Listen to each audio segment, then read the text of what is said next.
어두워진 날씨에 제가 이 자리에 왔습니다.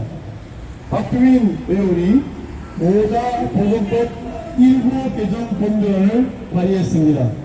여러분, 모자보건법 일부 개정 법률안 이렇게 말하면 그 제목만 듣고 그 내용이 무엇인지, 무엇이 문제인지 일반인들은 알 수 없게 되어 있습니다.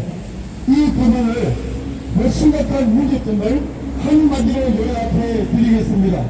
이 모자보건법이라고 하면 이름이 산모와 폐하가 건강하고 안전할 수 있도록 보호하는 법이 되어야 되는 것이 당연하지요. 근데 지금까지 멀쩡히 있던 모자보건법을 일부 개정하자고 박주민 의원이 발의를 했습니다. 그 내용의 심각성을 한마디로 줄이면 지금까지 모자보건법에서 어쩔 수 없이 폐하를 낙태할 수 있도록 허용하는 5가지 기준과 조건이 있었고 또 낙태가 가능한 기간도 정해져 있었는데 이번 개정법이 만약에 그대로 통과하고 법안이 개정된다고 하면 이제부터는 낙태를 허용하는 조건이 없어집니다. 이유 불문하고 낙태할 수 있도록 허용하게 됩니다. 또 한 가지 문제점은 낙태를 하는 데 있어서 원래 낙태하면 안 되지만 불가피하게 낙태를 허용한다고 할지라도 그것이 임신 몇 주까지 하는 기한이 정해져 있는 것이 대한민국 법률 헌법만이 아니라 전 세계 공통으로 이런 기준이 정해져 있습니다. 참고로 미국의 법에서는 임신 22주까지만 낙태를 허용하도록 정해져 있습니다. 그런데 지금 박주민 의원과 남인순 의원과 이수진 의원이 발의한 모자보건법 개정안에 의하면 임신 36주의 만삭 아기까지도 낙태 가능하도록 합법으로 허용하는 내용이 담겨져 있습니다. 한마디로 말해서 박주민 의원의 모자보건법 일부 개정 법률안은 무조건 낙태 허용, 무제한, 무기한 낙태 허용법입니다. 이것은 살아있는 사람도 이런 식으로 한다면 태어난 아이도 얼마든지 마음에 들지 않으면 죽여도 되는 법을 만들 수 있게 생겼습니다. 당장 어머니 뱃속에 있어서 눈에 안 보여서 사람이 아닌 것 같지만 요즘은 너무 의술이 좋아져서 초음파를 통하여 아기의 모습을 아주 칼라로 생생하게 입체로 볼 수 있는 시대입니다. 우리 어머니 배가 부르고 임신이 있으면 그 속에 사람이 있다는 사실은 어린 아이도 알고 노인도 알고 무학자도 알고 다 알 수 있습니다. 멀쩡히 사람입니다. 근데 사람을 죽이는 데 있어서 본인이 이 내 뱃속에 있는 아이를 죽이고 싶다고 했어요. 박주민 의원이 발의한 입법안에 의하면 의사에게 가서 상담하는 것이 아니라 상담자에게 가서 상담을 받고 상담했다는 그 확인증만 있으면 산부인과 의사가 아니어도 모든 병원을 만나서 모든 의사에 가서 약 처방을 해달라고 하고 그 의사가 만약에 양심에 따라서 나는 그런 약 처방을 못해주겠다 한다면 오히려 의사를 처벌할 수 있는 내용을 담고 있는 것이 박주민 이 모자보건법의 심각한 문제입니다. 의사라고 하는 사람은 사람의 생명을 살리고 질병을 치료하려고 비싼 돈 들이고 남보다 특별히 많이 고생하고 공부해서 의사 자격을 받은 사람이지 사람을 죽이는 일을 하려고 의사가 된 것이 아닙니다.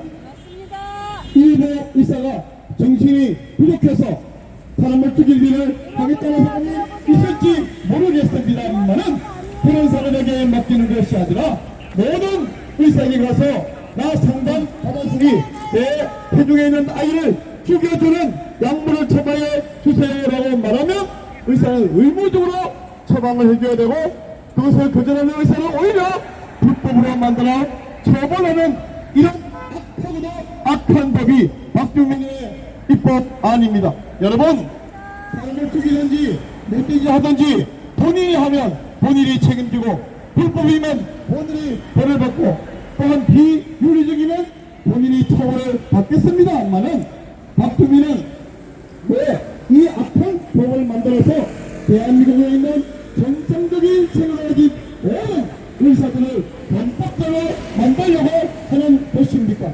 여러분, 대한민국의 지금 출생률이 0.7명입니다. 0.7명이라고 숫자를 말할 때에 아무런 느낌이 없습니까? 여러분, 출생률 0.7명이 무슨 뜻이냐면 젊은 남자 100명과 젊은 여자 100명이 200명이 결혼해서 100가정에 이루어질 때에 그 100가정에서 아기가 70명이 태어난다는 소리입니다. 알아듣기십시오. 100명 남자 100명 여자 신랑 신부가 결혼해서 아기가 70명 태어납니다. 그리고 그 70명 중에 남자아이 35명 여자아이 35명이라고 할 때에 그들이 다 결혼할지는 모르겠지만 만약에 다 결혼해서 다시 아이를 0.7명 난다 하면 아기가 24명 태어난다는 계산입니다. 자, 여러분, 지금 우리나라 인구가 5,100만 명입니다.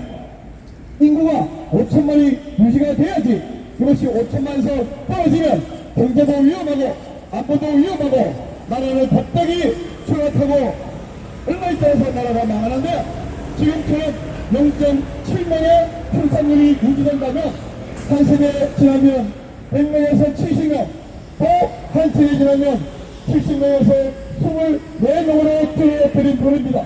자, 그렇다면 5,100만의 인구가 두 세대가 지나가면 우리나라 인구는 600만 명으로 줄어들입니다. 지금 서울시 인구가 900만 명 정도 될 겁니다. 그런데 대한민국 전체 인구가 600만 명으로 줄어들어버리는 날이 발생하면 이 나라는 어떻게 되겠습니까? 나라는 바로 망하는 것입니다.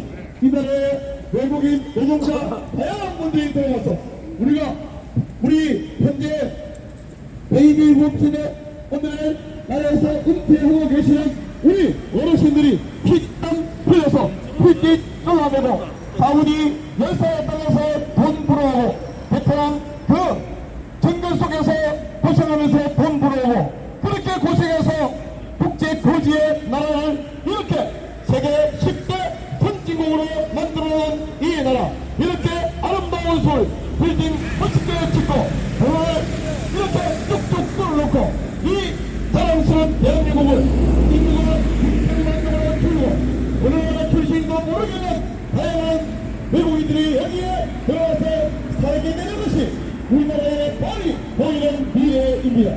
여러분 그것을 원하시나요? 아무도 내 죽고 나서 뭔 일이 별로 관심이 없다고 말씀하실 것입니까? 여러분 모든 사람의 인기 선정은 내 DNA를 그대로 복사한 우리의 자녀들이 이 땅에서 번영하고 번성하고 행복하게 살게 되는 것이 우리 모든 사람의 소원 아니겠습니까? 나는 좀 힘들고 고생해도 내 아들, 딸들, 내 손자, 손녀들은 이 땅에서 잘 살게 해놓고 내가 죽자 그것이 사람 아니겠습니까? 나 죽으면 그뿐이다 내 죽으면 상관없다라고 말하는 것은 김수의 생각이지 사람의 생각은 아닙니다. 그런데 현재 출산율이 0.10명이라면 우리 두 세대 지나면 5,100만 명이 600만 명으로 줄어들어버리는데 이것을 우리나라에서 가장 공부 잘하는 사람들만 들어가는 서울대학교 그것도 법학이라고 졸업한다면 어떻게 하면 나라를 살릴 것인가 어떻게 하면 출산율을 높일 것인가 이것을 머리를 맞대고 머리 좋은 머리를 따려야 하지 않겠습니까? 그런데 서울대학교 졸업한 박준민이라는 이 사람은 도대체 머릿속에 내가 들어있는지 나기만 글씨를 그리는지 알 수가 없습니다. 원자요 가뜩이나 출산율이 너무나 부족해서 이대로 나라가 망한 것이 당연한데 거기에 따라서 나라를 살리는 생각은 해내지 않고 어떻게 하면 나라를 더 빨리 더 확실하게 망칠 것인가 하는 것만 연구한다는 말입니까? 어떻게 36조가 된 만삭의 아기를 약물로 죽이는 이런 악한 법을 만들어 내려고 발의를 했단 말입니까?